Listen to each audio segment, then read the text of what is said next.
Hello, everyone. I'm Henry Curr. I'm the economics editor at The Economist. Welcome back, and I'm delighted to be moderating this panel here today at the Greenwich Economic Forum. In the last session, we were talking about the economic outlook for the US and for the world after the election and also the news about the vaccine this morning. In this panel, we're going to be talking about the extraordinary policy measures governments and central banks have taken this year as they've sought to protect their economies and their people from the impact of the pandemic, and what the future is for those measures, as well as what private sector companies can do to contribute to the pandemic relief effort. Before we get started, a bit of housekeeping. If you're having any trouble accessing the content today, please make sure you're using our recommended browser, Google Chrome. We will be taking questions throughout this panel. Please use the question and answer function to submit them, and I will do my best to share them with our panelists. And a reminder that you can take advantage of the networking features by connecting with other attendees and sponsors during the networking breaks. We have a great panel today to discuss the policy response to the pandemic around the world. We have Dilhan Pillay, who's the chief executive of Temasek, the Singaporean sovereign wealth fund. We have Governor Roberto Campos Neto, the governor of the Central Bank of Brazil. And we have Dr. Sarah Alade, the special advisor to the president of Nigeria on finance and the economy, and former Central Bank of Nigeria deputy governor. And we're particularly grateful to Dr. Alade for stepping in at the last minute. We were going to have the minister, Zainab, Ahmed. Unfortunately, she was called away into a meeting. So we're very glad that we have a replacement. So I'm going to start with Governor Neto. Please, could you walk us through Brazil's crisis response this year and the thinking behind your emergency economic policymaking? Well, thank you. Hello, everyone. It's an honor to be here. So I'll probably start saying that from 2019, to go a little bit before the crisis, we were embarking in a plan that was basically to reinvent the state using private means. So it was about reforms. It is still about reforms, about cutting the size of the state, and the measures that we're trying to implement. We did a huge social security reform, which was one of the biggest expenditures that we had. The second one was interest rate on the debt. So we cut interest rates to the lowest ever. And we did a lot of reforms in the way to improve the business efficiency, cutting subsidies and things like that. Then the COVID came. And basically, when you look at how the countries dealt with the crisis, we can separate everything into five categories. The first one is monetary policy, in which we lower policy from 4.5 to 2%, which is the lowest ever in Brazil. The second one is the measures that are to protect the financial market, so liquidity plus capital. And we were the first central bank to release liquidity, even before the pandemic was declared pandemic by the OMS. We did 17% of GDP in terms of liquidity. And in terms of capital, we did 20% of GDP. So it was the biggest injection of liquidity and capital in the emerging market. When we look at those measures, we divided in three objectives. The first one is market stabilization, make sure we don't have any market disruption. The second one is to make sure that we have liquidity in the system to cross this period of pandemic. And the third one is part of what was done was directed to some areas. So we gave liquidity as long as banks, for example, gave loans to SMEs and things like that. So first, monetary policy. Second, liquidity plus capital. The third one is credit programs. That was a lot of programs that were designed with the central bank and the government. And on the credit program, basically, we also divided in three. Part of the credit program was designed for large companies and large sectors, and those are, guarantee funds that you can leverage. So kind of a first loss structure. The second one was direct lending into SMEs, and we had 4 or 5 programs that only attend SMEs. And we also had programs for the very, very small companies. which we call micro companies, and those were using those credit card machines. And so a lot of these programs are still have still a lot of absorption because they're big programs and the companies have not taken all the credit that are available. So monetary policy, liquidity, credit, and then tax avoidance and tax delays, which was done. It's pretty much what most of other countries have done too. And we had a huge program of income transfer. We had a program of income transfer that was so big that basically replaced all the income loss. So if you look at the total mass of wages for 2020, it's unchanged basically. So those are the main programs that we've done. It's very important that, to summarize, that the effect of this is that we have a robust recovery.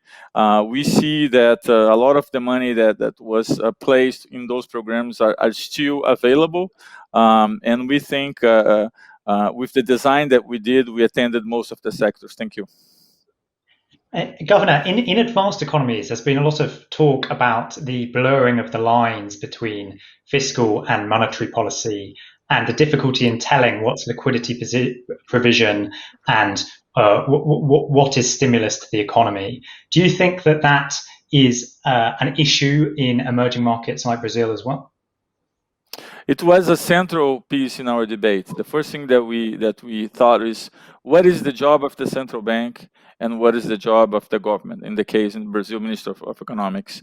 And basically the way we divided is everything that is liquidity and capital and monetary policy is the job of the central bank. And so those programs were exclusively from the central bank. Everything that is income transfer and everything that is taxes is related to the government. And on the credit lines, we work together, but the money comes from the government, from the treasury. So we don't cross the line into doing fiscal policy. That was very important for us. It is our belief that once you cross this line, there is a huge danger that you start losing credibility. So everything was designed in this way that I just mentioned. Thank you. Dr. Alade, in Nigeria, you face the twin challenges of the pandemic and a big decline in oil prices. Can you walk us through how that has affected your economic policy response to the pandemic? Thank you very much, Dan. Yeah, unfortunately, even before the pandemic, we had issues. We were just coming out of recession, although we had some positive growth for some few quarters, but it wasn't, the growth was not strong enough. So it was all in this kind of macroeconomic instability. We were also having rising inflation and so on, that the pandemic came in, then COVID-19. So what we had done after that was that the first thing was that the president inaugurated a committee, to look at the health issue, advice. We call it the Presidential Task Force on COVID-19, which was monitoring developments and then advising government. And on the part of the fiscal, the budget needed to be amended. We had a budget that became more realistic because of the COVID-19. One was the health issues, as you said, and then the second one was that the main revenue source of the government had become challenged. Nobody was importing anymore. The lockdown had led to business shutdowns, and we were not even able to get enough revenue from the oil. So we faced those twin challenges. But what we did was then to amend the budget and push funds into the health sector, because we had the health infrastructure wasn't the best. So we needed to push money into that sector so that we can protect lives and then also protect livelihood by reprioritizing what we had in the budget. What we then did was to make sure that the capital expenditure, productive side of the economy was protected. We didn't want to cut the budget on that side, but for recurrent revenue and things that can be undertaken in future, we decided to move money from that side and then reinforce the productive sector. We also had, apart from the direct intervention into the health sector, which we have both by the government as well as private sector, we have to acknowledge the role of the private sector as well. We also had tax relief for MSMEs, the micro, small, and medium enterprises, to enable them protect jobs. Those who were hard hit by this, by the lockdown, and by the the fact that the revenue wasn't forthcoming, and some of the things government should be doing, we were not doing. So we decided to give tax relief to enable them protect the jobs that they have, including big companies as well, which we know have been affected. So, and then there was also palliatives, which we gave to the most vulnerable in the society. Government had to do that. We did also some income transfer, and then there was feeding of some of the children who were in school. Even outside the school, you needed to give some income to the most vulnerable of the society. So those were the ways we had done. The aim throughout was protecting life and then protecting, jobs, so that people can go back to job. Thank you. How do you think about the level of fiscal capacity you have to provide support, both humanitarian support and fiscal stimulus to the economy? We've seen quite a big divergence between advanced economies and emerging markets this year in terms of the amount of stimulus. So how do you think about the amount of capacity you have to do what's necessary during this crisis? There's not much fiscal space to be able to do that. And, we had to borrow from the World Bank, from the IMF for this, for COVID support issues. And we also had the central bank coming in to do some of the provision of liquidity, as well as reduce interest rates, so that those who have loans can then it can be paid back easier. No, it wasn't. It's not as we would have expected, but we were able to get resources from outside to be able to do some of the things that we needed to do in the budget. For the first time in many years, our budget deficit went above 3%. Usually, the law had fixed it for not more than 3% of GDP. But in case of emergencies, we had to, and I think we went up to about 3.6, 3.7% of GDP this time, which was allowed because of the emergencies that we had. Dilhan, Pillay, a lot of focus this year has been on the extraordinary government support that we've seen. But what can corporates do to contribute to the fight against the pandemic? What have you been doing? And how does that fit in the picture of the sort of societal response? Thank you for that, Henry, and thank you for inviting me to this conference. Governments are doing what they can, and I think this is a time for corporates to also weigh in and do their bit, because it's about making sure that the communities thrive and are able, first of all, to survive and then thrive, because only if the communities thrive can we as companies prosper. And I think that we have to be mindful in this pandemic, no one is safe until everyone is safe, and we all have to figure out what we can do to attain that objective. In the context of Temasek, what we did was to work with our companies to see what we could do in addressing the issues and impact of the pandemic in 5 ways. The first was to ensure that we had the right diagnostics, which was critical in the context of testing. The second was to ensure that we had in place provisions for containment and contact tracing. And so we came up with some technological innovations for that. The third was to ensure that treatment protocols were being put in place, and new treatment protocols that were being discovered in other places were made available in the communities where we operated. The fourth was to make sure that there was sufficient equipment for prevention and protection. That meant also masks, shields, sanitizers, etc., all of which are very, very relevant in the context of preventing the spread of the virus. And the fifth part was what we call enablement, which is to ensure that we were doing things not just for our own community, but for other countries which had need. And therefore, that was part of our donation drive. And we We send masks and PPEs and other things to about 40 different countries around the world. And I think that's important. And we were helped in this by our portfolio companies, not just in Singapore, but around the world. All who could weighed in to participate in that effort, putting aside the focus on profitability to see what they could do to do good and do right. I think that's important because at the end of the day, it really brings home the issue of stakeholder capitalism versus shareholder primacy, where the duty of the company extends beyond that of the shareholders to the communities in which they operate, to the employees, and to other stakeholders, which are relevant. And I think we saw a lot of that in the context of the last 8 months and the pandemic. And as much as governments have their duty to society and the citizens, I think we as companies have to do our bit to complement what governments are doing in ensuring that our communities are able to get through this pandemic.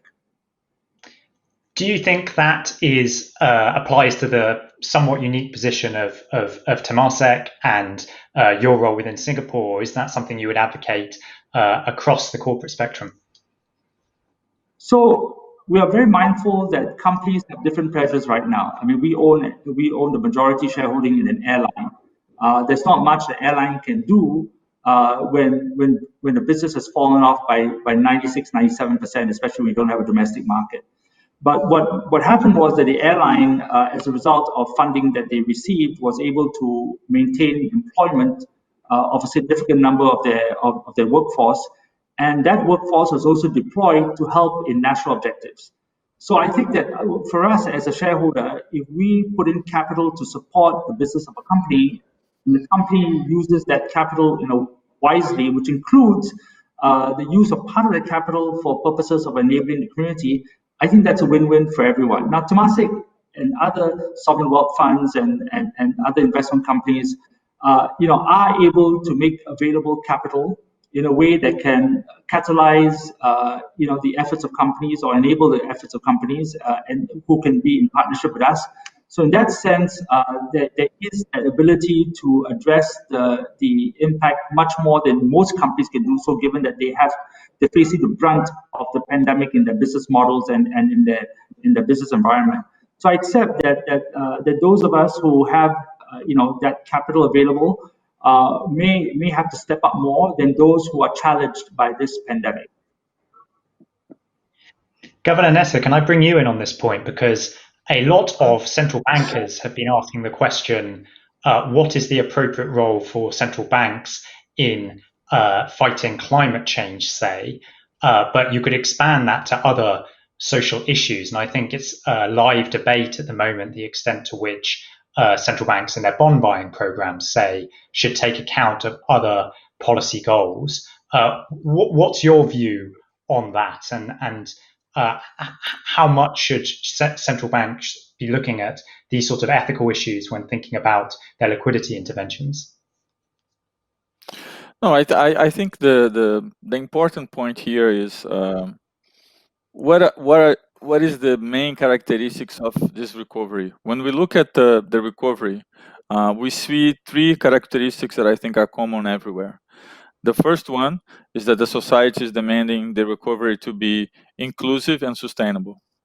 The second one is that it's basically so far, in terms of where the money is going, a technology-led recovery.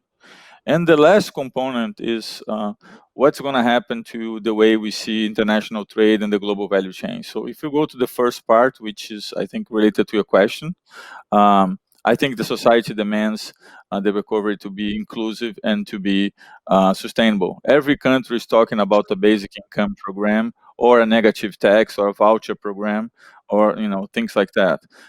It's very easy to see that what this crisis have done is has accelerated technology to a point in which we're going to reach a new equilibrium, in my opinion, that we're going to have more companies in technology displacing labor, especially the informal labor. Is already happening in the service sector in Brazil and many other emerging market countries.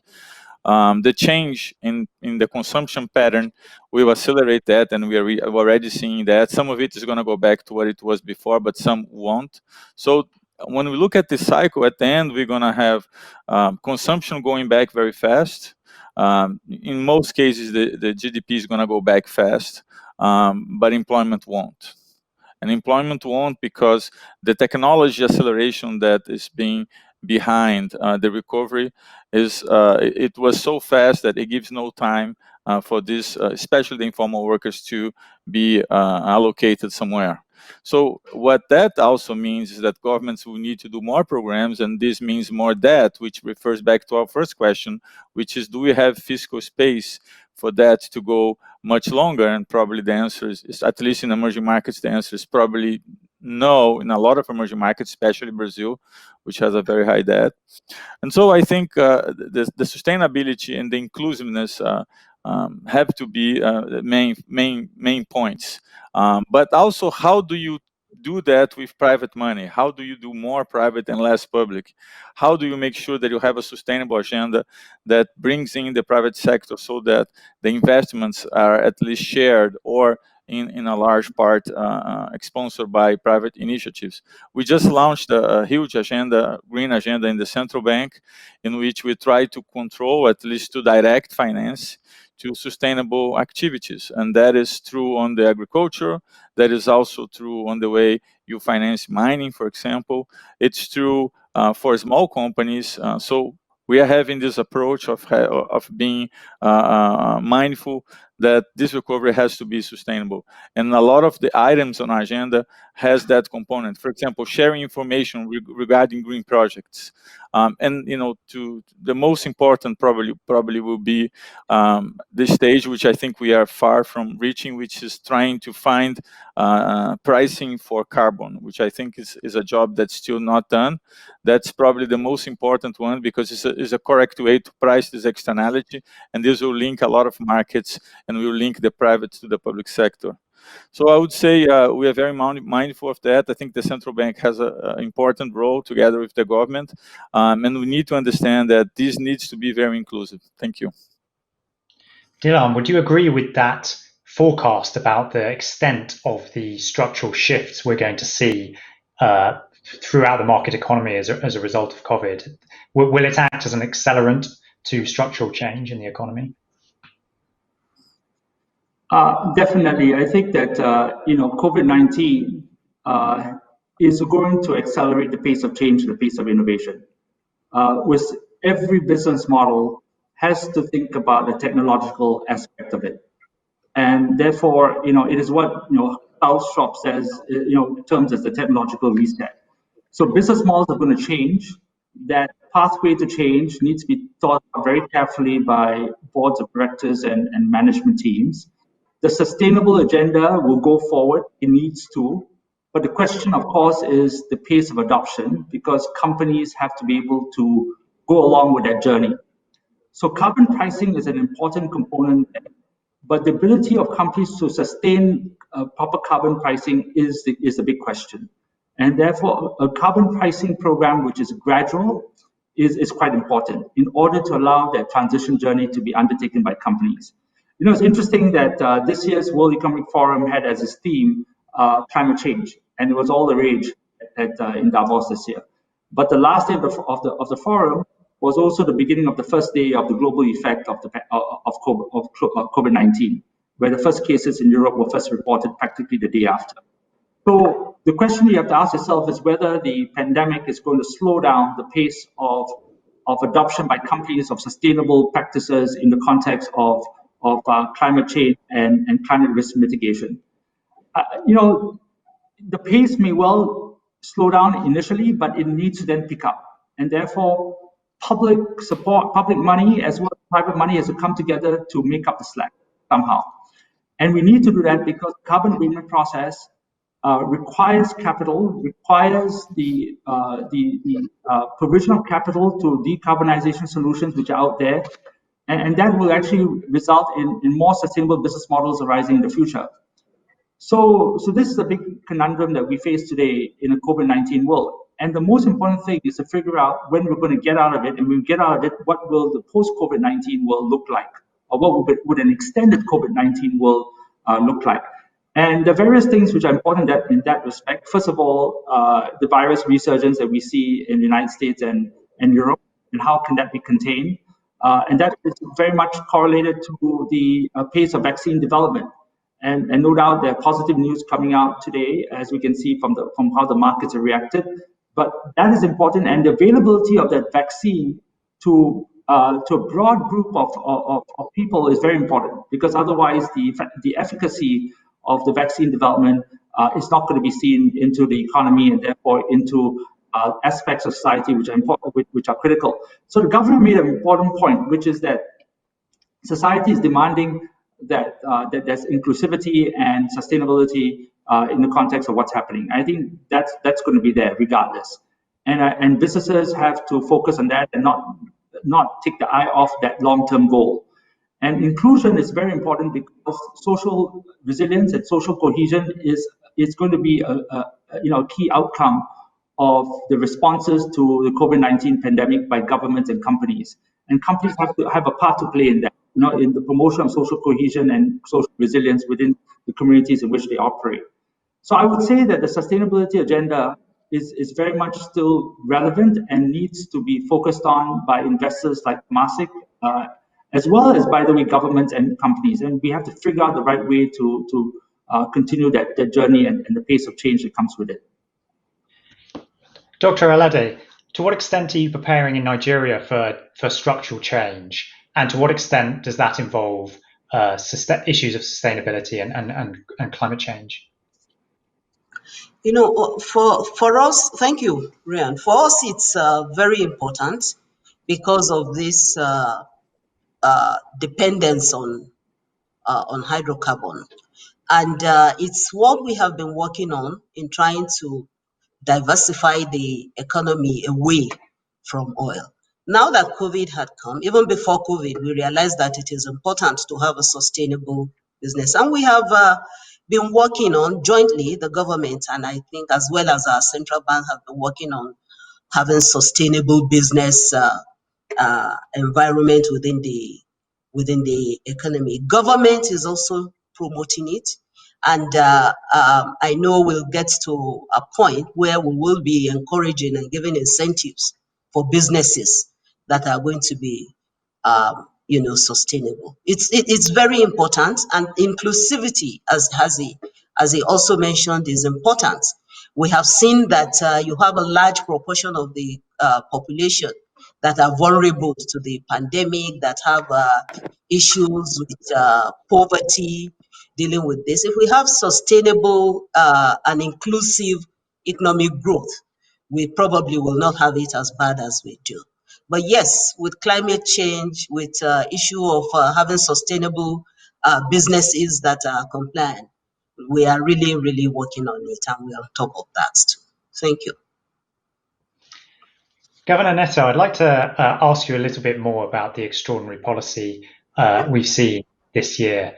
In particular, how important have the actions of the Federal Reserve in Washington, D.C. been for emerging markets and for Brazil specifically? We saw the opening of a swap line, for instance, to provide dollar liquidity. Has that been a sort of a central part of the policy response in your mind, or a peripheral one? No, I think the coordination in policy among central banks is very important for everyone in emerging market countries. And I think the Fed was, the timing of the Fed was exceptional. They did it very timely, in a big way. And I think it contributed to the reversion of the markets. Alongside, Europe came and did big fiscal measures together with a lot of measures from central banks. Central bank in other places also contributed to that. I think the fact that was combined will probably be the highlight of that. We actually applied for the swap lines. We don't expect it to use, as Brazil has around $350 billion in reserves. And actually, because of the devaluation, reserves as a percent of GDP have increasing a lot lately. So we don't think we are going to need to use. I think it's always good to have. It's good to have the partnership with the Treasury in the US and to talk to them on how we can develop this partnership further. I think financial markets are very important for us, though. Everything is connected to financial markets in some way. I started describing what was our plan in 2019, and what it is still our plan, and that requires a lot of finance from the private side, because we are talking about reinventing the country with private money, diminishing the size of the government. When you look at international investments, for example, we had an outflow of 30 billion between March and April. That was 8 times higher, 7 times higher than what we had in the crisis of 2008, so that you have an idea. So we were into this in the cycle of losing money from portfolio and getting money into the real side of the economy. When you look at convergence of rates in emerging market countries, usually happens this way. You start losing the portfolio money because your rates are going lower and lower, and some of the investors don't have interest anymore. And then eventually you start growing with private money, reinventing yourself, and then you have all the flow to the real side of the economy. The problem of the COVID is got us between one cycle and the other. We had just gone from the cycle of lowering rates and convergence in rates into getting the money from the private side, international investors, to develop our infrastructure programs, the real side of the economy. It starts with brownfield, but eventually gets into greenfield projects, and we wanted to see that. So in my opinion, it was very important what the Fed did and the connection between governments and the combined action. But it's more important for us the reaction and the risk appetite coming back than the action itself. Thank you. Thank you. Dilhan, how would you rate, as an investor, I suppose, the policy response of governments, and how important has it been to the economic and financial landscape? I think the response of the Fed, as the governor mentioned, was exceptional. The way the Fed came in March and in April to stabilize the financial markets with the support that it provided, much needed monetary stimulus, and that coming together with the fiscal stimulus that we saw in the US in April, in particular, the 4 packages that contributed up to 14% of GDP, was critical in ensuring that that it didn't have a knock-on effect on the financial markets and in particular the financial system. So that coordinated response between fiscal stimulus and monetary stimulus was critical to the US, and I would say the same thing happened in the Eurozone with great coordination between fiscal and monetary responses by governments and by the ECB, and I think that also contributed to stabilizing the financial markets in the Eurozone as well. And I think that's been important for investors in developed markets and has allowed for repricing of assets and some stabilization in terms of asset pricing. So that was critical for investors. And we saw that the credit spreads, which had spiked up in March and in February and into March, abated significantly right after stimulus was put in place, especially monetary stimulus from the Fed. And again, that was critical to companies and to banks. So I would say that the response was extraordinary if you consider the response that has been put forward between March and now compared to what was done during the GFC. The speed of response is what was very significant. Obviously, there's still more to be done. The next round of fiscal stimulus in the US is going to be very important, and that has to be seen in the context of the resurgence of the virus and the record number of cases which are coming up, which hampers the opening up of the economy in the US. The same thing in Europe, and you've got to think about whether there's enough fiscal policy space and monetary policy space, and that's an important thing for investors to think about, and the long-term effects of the stimulus programs, especially in respect of public debt, but also in the context of the support for household consumption and its impact on the economy, and what happens when that starts to taper off, and what's the real long-term employment rate that we're looking at, and therefore that's dependent upon businesses and how businesses will fare coming out of the COVID situation or continuing into the COVID situation. So these are long-term effects that we have to think about as a long-term investor, and not just the immediate effects of what we've seen in the last few months. Would you include in that long-term horizon any concerns over the seeming blurring of the line between fiscal and monetary policy around the world, Do you think that the independence of central banks is under threat? I've had it said to me that at the moment, central banks and fiscal authorities find it easy to work hand in hand because they've got the same aims. If the inflation outlook in many countries is depressed and governments want to stimulate the economy, but when those interests diverge, perhaps we'll have a bit more tension there. How do you see it? I mean, that's always going to be the concern, isn't it? That the independence of central banks is compromised. But that goes to confidence in the economy, confidence in currency, confidence in trade with the country, and so on. There's so many knock-on effects with that. We're in a highly unusual environment today, one that has not been, not been sort of gone through by any major economy, since probably World War II. And so we have to see how central banks and governments are able to use the tools they have in a coordinated manner, given what they have to do for their economies and for their societies. I mean, that's ultimately, at the end of the day, the role of public institutions.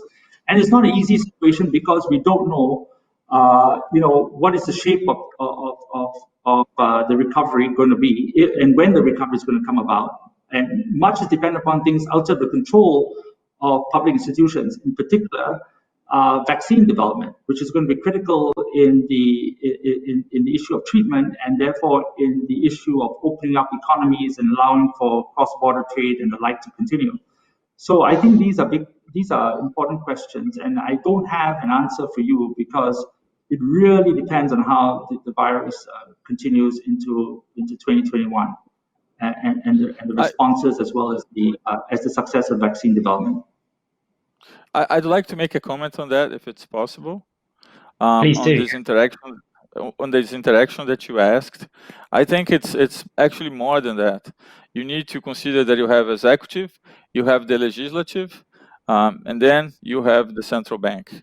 And a lot of these measures are passed in the legislative, and understand that having coordination to spend money and to be more inclusive is very easy. But on the way out, the exiting strategy and having coordination on the exiting strategy is going to be much more difficult. And it's not only between the government and the central bank, but also between the executive and the legislative. And you're already seeing some countries that this actually goes to the judiciary too. So I think the coordination, the exiting strategies amongst the various institutions, especially emerging market countries, is something that you need to watch very closely. In the case of Brazil, one thing that we did that I think was good is everything has a date to end. So every stimulus, everything that was done has a date to end, which is December 31st. And if you need to renew it, you need to vote in Congress again. So I think it's better this way because you kind of already have an exit strategy that is designed. I just wanted to make that point. Thank you. One of the things that you have not done is deployed at scale the quantitative easing power you have. What would it take for you to cross that line? We haven't, because Brazil had an extra cushion in terms of liquidity that was very big. Our reserve requirement was at 35%, which is much higher than any other country. So we had so much liquidity to give to banks and to direct this liquidity through measures that we thought the banks would do this better than the government. There's always that fear. You have to use it. If there's no other way, you can use it. But there's always that fear that you start getting into moral hazard issues. How are we going to buy private credit? How are we going to evaluate the companies? You need to think that the central bank, we don't have a department that analyzes credit.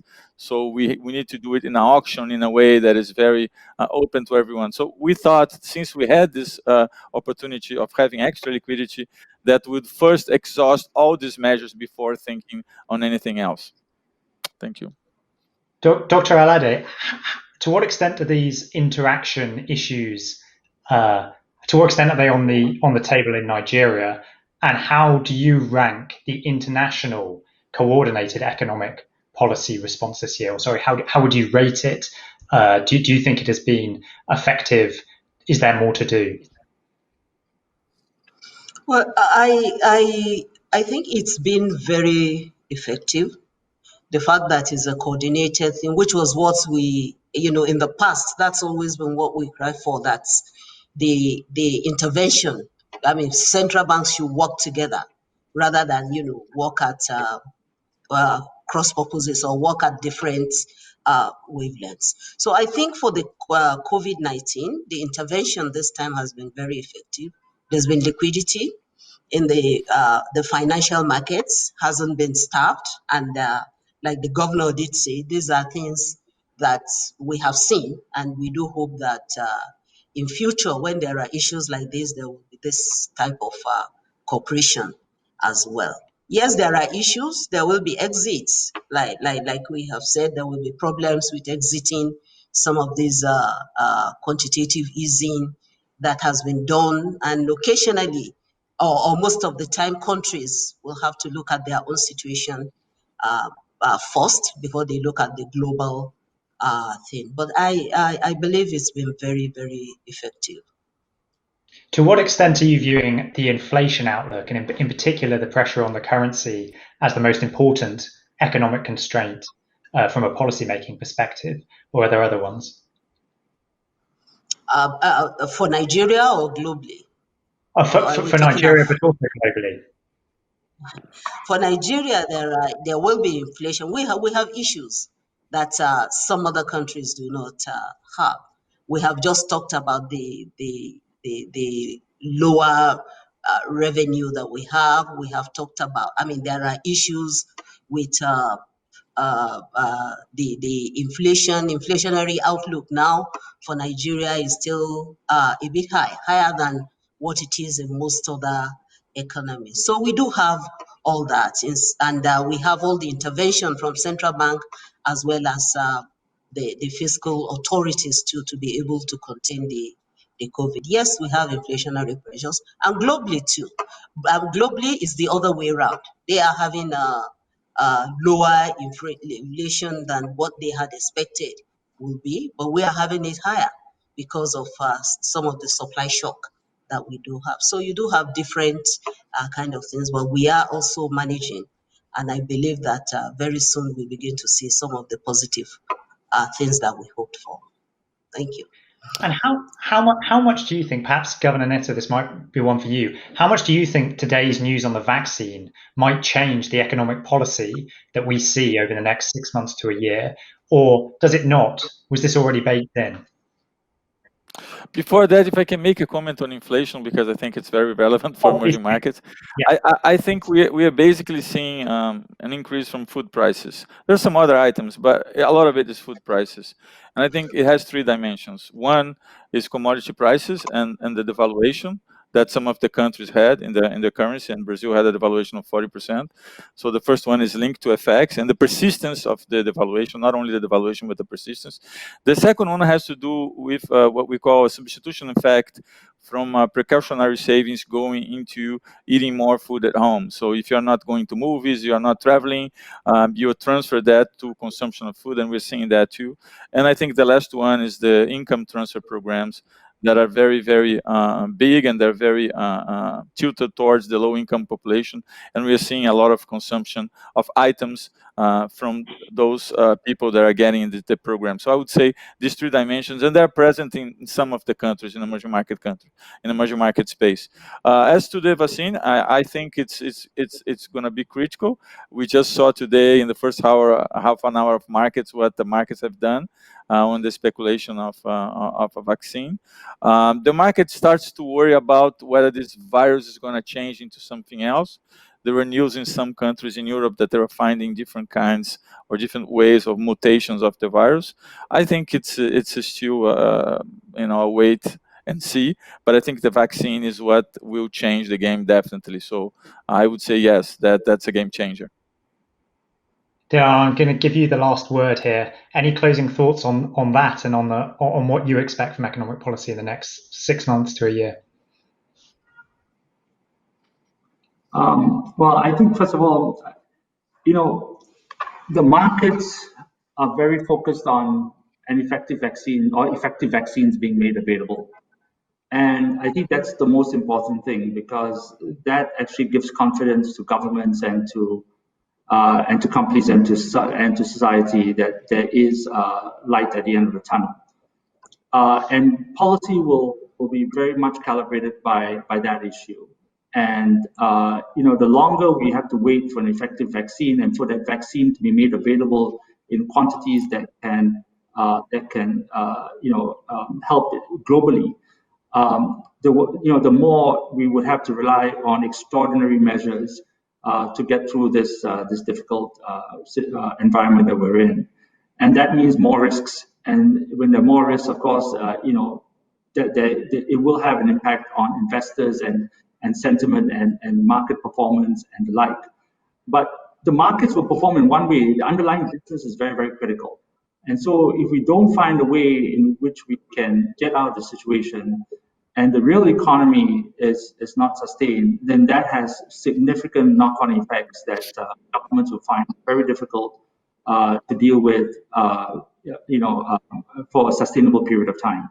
And I think that's why the vaccine development is so important for us to focus on and to try to understand. And by the way, the government is right. I mean, we have to understand the virus as well, and that's, of course, an issue of science, and we have to pay attention to the science.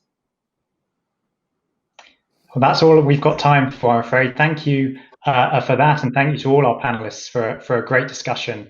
And I think if you hang on, the next session is going to be Spotlights, Investing in the Underinvested, and I'm pleased to hand off to that now.